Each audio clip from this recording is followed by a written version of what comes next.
Aswathy from GTV. കാക്കിക്കുള്ളിലെ കലാകാരൻ എന്ന് പറയുന്നത് പോലെ തന്നെ നമ്മുടെ പ്രവാസ ജീവിതത്തിൽ നമുക്ക് അഡ്വക്കേറ്റ്സിനുള്ളിൽ നിന്നും ഒരു കലാകാരനെ ഇന്നത്തെ നമ്മുടെ എപ്പിസോഡിൽ കിട്ടിയിട്ടുണ്ട്. ആളാരാണെന്ന് നമുക്കൊന്ന് പരിചയപ്പെട്ടാലോ? നമസ്കാരം സോഹൻ സർ. നമസ്കാരം. എങ്ങനെയാണ് അഡ്വക്കേറ്റ് എന്ന ഒരു പ്രൊഫഷനിൽ നിന്നും മാറി ഈ പ്രവാസ ജീവിതത്തിലോട്ട് വന്ന് ഇപ്പം ഇവിടെ കലാരംഗത്ത് അതുല്യനായ ഒരു കലാപ്രതിഭയെ മുന്നോട്ട് പോയിക്കൊണ്ടിരിക്കുന്നു ലൈഫ്? എങ്ങനെയുണ്ട് പ്രവാസ ജീവിതം? പ്രവാസ ജീവിതത്തെ പറ്റി പറയുകയാണെങ്കിൽ വളരെ ആസ്വദിച്ച് മുന്നോട്ട് പോകുന്ന ഒരു മേഖലയാണ്. ഇവിടുത്തെ അറ്റ്മോസ്ഫിയർ എല്ലാം വളരെ തന്മയത്വത്തോടുകൂടി അതിനെ ആസ്വദിക്കാൻ ഞാൻ ശ്രമിക്കാറുണ്ട്. ഇവിടെ ഒരുപാട് കലാകാരന്മാരുള്ള ഒരു സമൂഹത്തിലാണ് ഞാൻ വന്നു പെട്ടേക്കുന്നത്. പ്രത്യേകിച്ച് ഞങ്ങളുടെ പള്ളിയുമായി ചർച്ചുമായിട്ടൊക്കെ ബന്ധപ്പെട്ടിട്ടുള്ള കാര്യങ്ങളിൽ വളരെ കലാപരമായിട്ട് ഉള്ളവരെയൊക്കെ പ്രോത്സാഹിപ്പിക്കുന്ന ഒരു ടീം അവിടെ ഉണ്ട്. അപ്പോൾ അവരുടെയൊക്കെ മധ്യത്തിൽ വളരെ സന്തോഷത്തോടുകൂടി എൻ്റെ എല്ലാ കലകളെയും വികസിപ്പിക്കാനുള്ള സാഹചര്യം തരുന്നുണ്ടവർ. അത് ഉപയോഗിച്ച് ഞാൻ മുന്നോട്ട് പോകുന്നു. അതോടൊപ്പം തന്നെ എൻ്റെ ബിസിനസ്സാണ് ഞാനിവിടെ ചെയ്യുന്നത്. ഞാനൊരു ഫിറ്റ് ഔട്ട് കമ്പനി നടത്തുന്നുണ്ട്.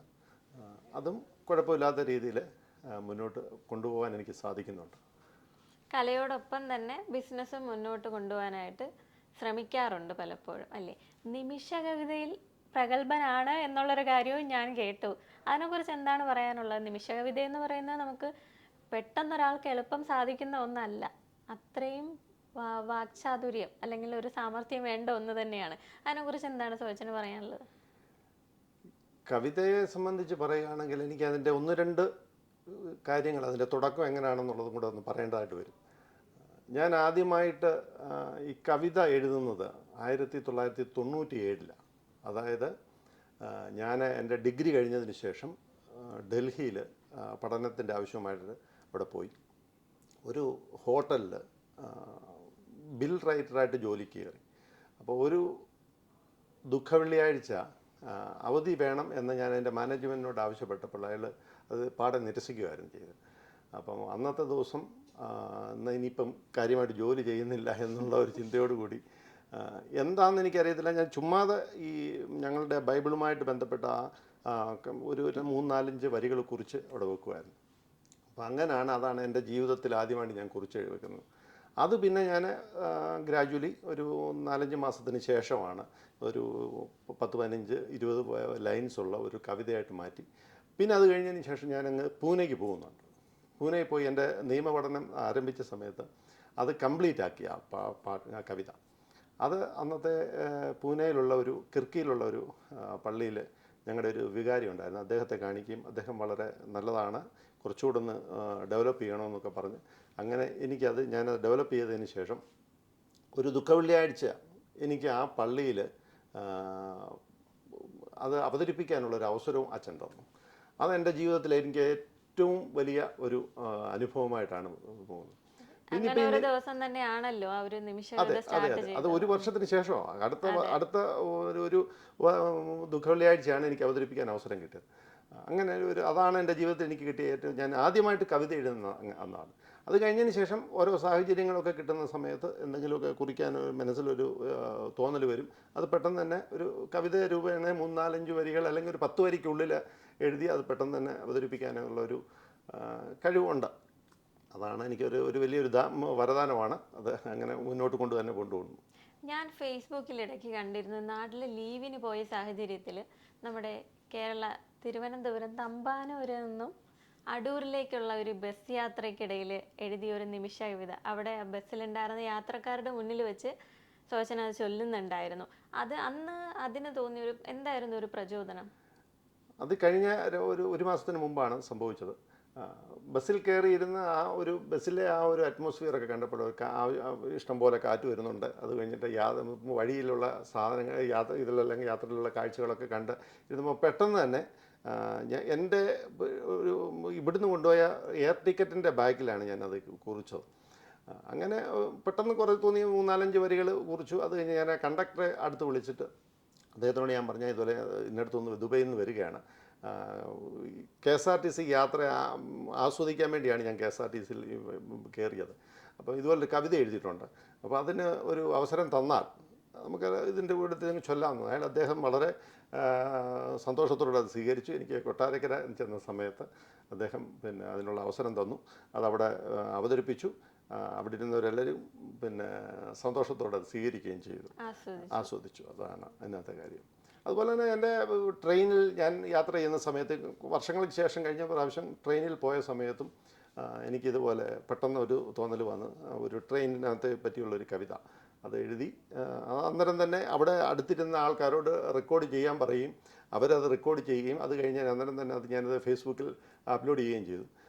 പിന്നെ അതിനകത്ത് ഏറ്റവും വലിയൊരു സന്തോഷം എന്ന് പറയുന്നത് ഈ കവിത ഫേസ്ബുക്കിൽ വന്നതിന് ശേഷം എൻ്റെ കൂട്ടത്തിൽ വന്ന ആൾക്കാർ ഇത് കണ്ട് അവർ നമ്മളെ അഭിനന്ദിച്ചു എന്നുള്ളത്. നിമിഷ കവിത മാത്രമല്ല, ഫിലിമിലും അഭിനയിച്ചിട്ടുണ്ടെന്നും ഒരറിവ് ലഭിച്ചിട്ടുണ്ട്. ജയറാമേട്ടൻ്റെ കൂടെ ഒരു ഫിലിമിൽ അഭിനയിച്ചതായിട്ട് അറിഞ്ഞു. അന്ന് ജയറാമേട്ടൻ്റെ കൂടെ ആ ഒരു ഫിലിമിൽ മുഖം കാണിച്ചപ്പോൾ ഉള്ള അനുഭവം എന്തായിരുന്നു, എക്സ്പീരിയൻസ്? LLBക്ക് പൂനെയിലുള്ള ILS ലോ കോളേജിൽ ചേരുകയും ഒരു അതേ സമയം തന്നെ നാട്ടിലിങ്ങനെ ആൾക്കാരുമായിട്ട് കോണ്ടാക്ട് ചെയ്തുകൊണ്ടിരിക്കുകയായിരുന്നു. അങ്ങനെ അവസാനം ശ്രീ രാജസേനൻ സംവിധാനം ചെയ്യുന്ന ദി കാർ എന്ന ചിത്രത്തിൽ ഒരു തലയായി കാണിക്കാനൊരു അവസരം ലഭിച്ചു. അങ്ങനെ ഞാൻ ഇടയ്ക്ക് നാട്ടിൽ വരും. ഇതിൻ്റെ ഇതുപോലെ പലരെയും കാണും, പല സംവിധായകരെയും പോയി കാണും. അങ്ങനെ അത് കഴിഞ്ഞതിന് ശേഷം അവസാനം എനിക്ക് ഒരു അവസരം കിട്ടിയപ്പോൾ എനിക്കതൊരു പോലീസുകാരൻ്റെ വേഷമായിരുന്നു. ജയറാം നായകനായിട്ട് കലാഭവൻ മണി SIയും ഇന്ദ്രൻസും പോലീസുകാരനും ഞാനും ഒരു പോലീസുകാരനായിട്ടാണ് എനിക്ക് കിട്ടിയത്. അങ്ങനെയാണ് ഞാൻ ആദ്യമായിട്ട് അതിനകത്ത് കയറിയത്. എന്നാൽ രണ്ടാമത് ഒരു ഫിലിം നാടൻ പെണ്ണും നാട്ടുപ്രമാണിയും എന്ന് പറയുന്നത് ഒരു ഫിലിമിൽ ശ്രീ രാജസേനൻ തന്നെ സംവിധാനം ചെയ്യുന്നതായിരുന്നു. അപ്പോൾ അതിനകത്ത് നമ്മൾ ചെന്ന് നമുക്ക് കാര്യമായ വേഷങ്ങളൊന്നും ഇല്ലായിരുന്നു. എന്നാൽ പോലും ജയറാം ചേട്ടൻ ഒരു കാര്യം എന്നോട് പറഞ്ഞു, എടാ നീ ഒന്നുകിൽ ഈ കോഴ്സ് അങ്ങ് കംപ്ലീറ്റ് ചെയ്യും, അല്ലെങ്കിൽ പിന്നെ അതും ഇല്ല ഇതും ഇല്ലാത്തൊരവസ്ഥയിലേക്ക് വരും. അപ്പോൾ അങ്ങനെ വന്ന ഉടനെ ഞാൻ പിന്നെ വീണ്ടും തിരിച്ച് പൂനെക്ക് പോയി ആ കോഴ്സ് കംപ്ലീറ്റ് ചെയ്ത് കഴിഞ്ഞതിന് ശേഷം എന്തോ ആ ഫീൽഡിൽ കണ്ടിന്യൂ ചെയ്യാൻ പറ്റിയിട്ടില്ല. എന്നാൽ ആഗ്രഹം ഇപ്പോഴും മനസ്സിലുണ്ട്. അതാണ് ഫിലിമുമായിട്ട് ബന്ധപ്പെട്ടിട്ടുള്ള കാര്യങ്ങൾ. അതുപോലെ തന്നെ ഓണത്തിൻ്റെ സീരിയൽ സംബന്ധ 1-2 എണ്ണത്തിനകത്ത് എനിക്കൊരു പഞ്ചായത്ത് മെമ്പറിൻ്റെ വേഷം, അത് ജഗദീഷ് ശ്രീകുമാർ സാറായിരുന്നു. അതിനകത്ത് അഭിനയിക്കാൻ അവസരം കിട്ടിയിട്ട് അനിൽ ബാനർജി എന്ന് പറയുന്ന സംവിധായകനുണ്ട്, ഈ മുൻഷിയുടെയൊക്കെ. അപ്പം അങ്ങനെയുള്ള ചെറിയ ചെറിയ പരിപാടികളൊക്കെ ആ സമയത്ത് കിട്ടി. പിന്നെ ഇപ്പോഴേ അതിനെപ്പറ്റിയൊക്കെയുള്ള ആലോചനയിലാണ്. അവസരം കിട്ടിയാൽ ഓക്കെ ചെയ്യും, അത്ര തന്നെ. ഇത്രയും നാളത്തെ ജീവിതത്തിനിടയ്ക്ക് ലൈഫിൽ ഏറ്റവും വലിയൊരു അച്ചീവ്മെൻ്റ് ആയിട്ട് തോന്നിയ ഒരു സന്ദർഭം അല്ലെങ്കിൽ ഒരു ഇൻസിഡൻറ്റ് അതെന്താണ്? ഞാൻ ഈ കവിത എഴുതിയെന്ന കാര്യം പറഞ്ഞു, അതുമായിട്ട് ബന്ധപ്പെടുത്തി 1-2 കാര്യം പറയാം. ഞങ്ങൾ പൂനെയിൽ പഠിച്ചുകൊണ്ടിരുന്ന സമയത്ത് ഞാൻ ഈ കവിത കുറച്ച് എഴുതി ഒരു ബുക്കിനകത്ത് വെക്കുമായിരുന്നു. അപ്പോൾ അത് കഴിഞ്ഞതിന് ശേഷം ഞങ്ങൾ ഒരു പ്രാവശ്യം നാട്ടിലോട്ട് വന്നു. അപ്പം ഞങ്ങളുടെ കമ്പാർട്ട്മെൻറ്റിൽ ഒരു രാഷ്ട്രീയക്കാരനുണ്ടായിരുന്നു. എനിക്ക് അദ്ദേഹത്തിൻ്റെ പേര് ഓർമ്മയില്ല, അദ്ദേഹത്തിനെ പറ്റിയും വ്യക്തമായിട്ടുള്ള ഓർമ്മയൊന്നുമില്ല. എന്നാലും ഞങ്ങളുടെ കൂടെയുള്ള കൂട്ടുകാരെല്ലാം കൂടെ പറഞ്ഞു കവിത എഴുതും അങ്ങനെയൊന്നും പറഞ്ഞപ്പോഴും ഒന്ന് കാണണമെന്ന് പറഞ്ഞുകൊണ്ട് ഇദ്ദേഹം ഈ കവിത എൻ്റെ ആ ബുക്ക് ഞാൻ പുള്ളിയുടെ കൊടുക്കുകയും പുള്ളി അത് വായിക്കുകയും 1-2 കവിത വായിച്ചു കഴിഞ്ഞതിന് ശേഷം ഒരു കവിത വായിച്ചു കഴിഞ്ഞാൽ അത് പുള്ളി ഒന്നുകൂടെ വായിക്കുന്നു. അത് കഴിഞ്ഞതിന് ശേഷം ഇങ്ങനെ നോക്കിയിരുന്നിട്ട് പുള്ളിയുടെ കണ്ണിൽ നിന്ന് കണ്ണീര് വന്നു. അപ്പം ഞാനും ആ പാടെ അങ്ങ് ഇതായിപ്പോയി, കൂട്ടുകാരും എല്ലാവരും ഇതായിപ്പോയി. അപ്പം പുള്ളിയോട് ഞാൻ ചോദിച്ചത് എന്താണ് സാർ അങ്ങനെ കരയാനുള്ള കാര്യം. പുള്ളി പറഞ്ഞു പുള്ളിയുടെ അനുഭവമായി ഈ കഥ.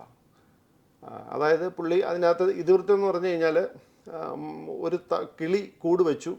ആ കൂട്ടിനകത്ത് പിന്നെ 5-6 മുട്ടകളിട്ടിട്ട് അത് കഴിഞ്ഞിട്ട് കുറഞ്ഞ് മുട്ട വിരിഞ്ഞ് കുഞ്ഞുങ്ങളൊക്കെ ആയി ചിറകൊക്കെ വിളയ്ക്കുന്നത് വരെ തള്ളയും തന്തയും കൂടെ കിളിയും കൂടെ അതിന് തീറ്റിപ്പോറ്റി.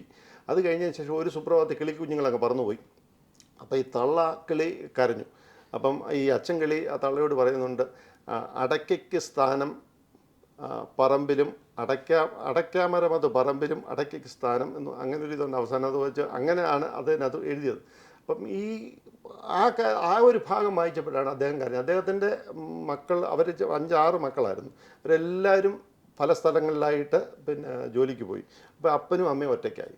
അപ്പോൾ ഒരു വല്ലാത്തൊരു സിറ്റുവേഷനില്ല. അപ്പോൾ അത് ഓർത്തപ്പം ഞാൻ കരഞ്ഞു നിന്നു. അത് എൻ്റെ ഒരു ജീവിതത്തിൽ എനിക്കൊരു വലിയ ഒരു സന്തോഷം തരുന്ന അല്ലെങ്കിൽ ഒരു അംഗീകാരം കിട്ടിയതുപോലെയുള്ള ഒരു അനുഭവമാണ്.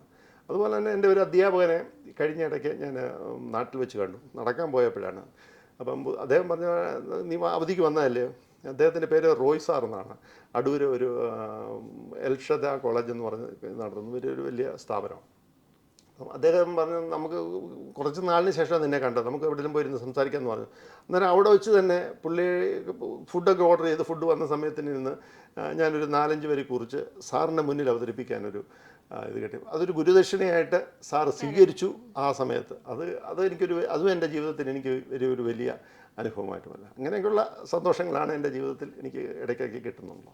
ഒഴിച്ചുകൂടാൻ പറ്റാത്തൊരു സാന്നിധ്യമായിട്ട് നാടകങ്ങളിലൂടെയും ആക്ടിങ് ഇപ്പോൾ തുടർന്നു കൊണ്ട് പോകുന്നുണ്ട്. ആ നാടകത്തിനെ കുറിച്ച് നമുക്ക് കിട്ടിയ റിവ്യൂ വെച്ചിട്ട് നോക്കുകയാണെങ്കിലും അത് നേരിട്ട് കണ്ട അല്ലെങ്കിൽ യൂട്യൂബിൽ കണ്ട ആ ഒരു മനസ്സിൽ ആ ഒരു കഥാപാത്രം ഇങ്ങനെ ഉടക്കി നിൽക്കുന്ന എന്തോ ഒരു ത്രസിപ്പിക്കുന്ന ഒരു കഴിവ് അല്ലെങ്കിൽ ഒരു ആകർഷണമുള്ള ഒരു കഥാപാത്രമായിരുന്നു അത്. അതിനെക്കുറിച്ച് ദോശനൊന്ന് പറയാവോ? ഞാൻ വന്നു പെട്ടത് ഞാനൊരു മർത്തോമ ഇതിലാണ്, കോൺഗ്രിഗേഷനിലാണ് പങ്കെടുക്കുന്നത്.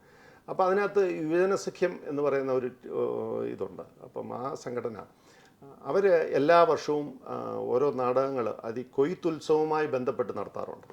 അപ്പം ഒരു 2 വർഷമായിട്ട് അവർ അതിനകത്ത് അവരുടെ ആ ഒരു ഫങ്ഷനിൽ എന്നെയും കൂടെ ഇൻവോൾവ് ആക്കിയിട്ടുണ്ട്. അപ്പോൾ അതിനകത്ത് നാടകത്തിനകത്ത് ചെറിയ ചെറിയ റോളുകൾ എനിക്ക് തന്നായിരുന്നു. അത് വളരെ ഭംഗിയായിട്ട് എന്നെ ഏൽപ്പിച്ച ഉത്തരവാദിത്വം ഭംഗിയായിട്ട് ചെയ്യുവാൻ ഞാൻ ശ്രമിച്ചു. അത് വിജയിച്ചു എന്നാണ് ഞാൻ വിശ്വസിക്കുന്നത്. അതിൻ്റെ ക്രെഡിറ്റ് എല്ലാം പോകുന്നത് ദുബൈ മർത്തോമ യുവജന സഖ്യത്തിനും അതിൻ്റെ സംഘാടകർക്കുമാണ്. നിമിഷകവിയാണല്ലോ, അപ്പോൾ നമ്മുടെ GTV പ്രേക്ഷകർക്ക് വേണ്ടി ഇപ്പോൾ ഒരു നിമിഷകവിത ഒന്ന് എഴുതി അവതരിപ്പിക്കാൻ പറ്റുമോ? വളരെ സന്തോഷമുള്ള കാര്യമാണ് ഇങ്ങനത്തെ ചോദ്യം വന്നത്. ഞാൻ സ്വീകരിക്കുന്നു. അപ്പം ഇപ്രാവശ്യം ഇങ്ങോട്ട് വന്നിട്ട് ഒരു ഇൻ്റർവ്യൂവിൻ്റെ കാര്യങ്ങൾ ഉണ്ടെന്ന് പറഞ്ഞപ്പോൾ അപ്പം ഞാനത് ഇങ്ങോട്ട് വണ്ടിയായിട്ടിരുന്നപ്പോൾ എഴുതിയതാണ്. എന്നെ നീ എങ്ങനെ അറിയാം, എന്തിനു നീ എന്നെ അറിയണം, എന്നെ നീ എങ്ങനെ അറിയും, എന്തിനു നീ എന്നെ അറിയണം, അറിഞ്ഞിടേണം എന്നെ നിങ്ങൾ, എങ്കിലേ എൻ ജീവിതം ജീവിതമാകൂ. അറിഞ്ഞിടേണം എന്നെ നിങ്ങൾ, എങ്കിലേ എൻ ജീവിതം ജീവിതമാകൂ. മിഴിചിമ്മി ഭൂവിൽ വന്നു ഞാൻ ഈ ലോകം കണ്ടു, മിഴിയടയുന്ന നേരം എൻ കിനാവിൽ പോലുമില്ല, എങ്കിലും 770 ഏറിയാൽ 80 മാത്രമെന്നറിയാം. മിഴിചിമ്മി ഭൂവിൽ വന്നു ഞാൻ ഈ ലോകം കണ്ടു, മിഴിയടയുന്ന നേരം എൻ കിനാവിൽ പോലുമില്ല, എങ്കിലും 770 ഏറിയാൽ 80 മാത്രമെന്നറിയാം. നിൻ ചോദ്യശരത്തിനു മുന്നിൽ ഞാനിരിക്കുമ്പോൾ, നിൻ ചോദ്യശരത്തിനു മുന്നിൽ ഞാനിരിക്കുമ്പോൾ, അറിയാതെ ജീവിത പന്താവിൽ പറന്നു പോകുന്ന ഈയാം പാറ്റയെന്നു ഞാൻ അറിഞ്ഞിടുന്നു. നിൻ ചോദ്യശരത്തിനു മുന്നിൽ ഞാനിരിക്കുമ്പോൾ, അറിയാതെ ജീവിത പന്താവിൽ പറന്നു പോകുന്ന ഈയാം പാറ്റയെന്നു ഞാൻ അറിഞ്ഞിടുന്നു. സുഖദുഃഖ സമ്മിശ്രമൻ ജീവിതമെങ്കിലും ഒരു കോടി നന്ദി മാത്രം എന്നെ പുൽകി ചേർത്തവരെ. സുഖദുഃഖ സമ്മിശ്രമൻ ജീവിതമെങ്കിലും ഒരു കോടി നന്ദി മാത്രമെൻ പുൽകി ചേർത്തവരെ. നന്ദി നന്ദി മാത്രം. കലയെ പ്രണയിക്കുന്നവർ എന്ന നമ്മുടെ ഈ സെഗ്മെന്റിൽ പുതിയ ഒരു കലാകാരനെ, പ്രവാസ ജീവിതത്തിൽ നിന്നും പുതിയൊരു നിമിഷ കവിയെ അല്ലെങ്കിൽ ഒരു കലാകാരനെ നമ്മുടെ പ്രേക്ഷകരിലേക്ക് എത്തിക്കാൻ സാധിച്ചതിൽ അതിയായ സന്തോഷം. ഇനിയും ബിഗ് സ്ക്രീനുകളിൽ ഒരുപാട് പ്രൊജക്റ്റുകളിലേക്ക് എത്താൻ അദ്ദേഹത്തിന് സാധിക്കട്ടെ എന്നുള്ള പ്രാർത്ഥനയോടുകൂടി ഈ സെഗ്മെന്റ് ഇവിടെ അവസാനിപ്പിക്കുന്നു. നന്ദി, നമസ്കാരം. It's me Aswathy, signing off from GTV. Thank U.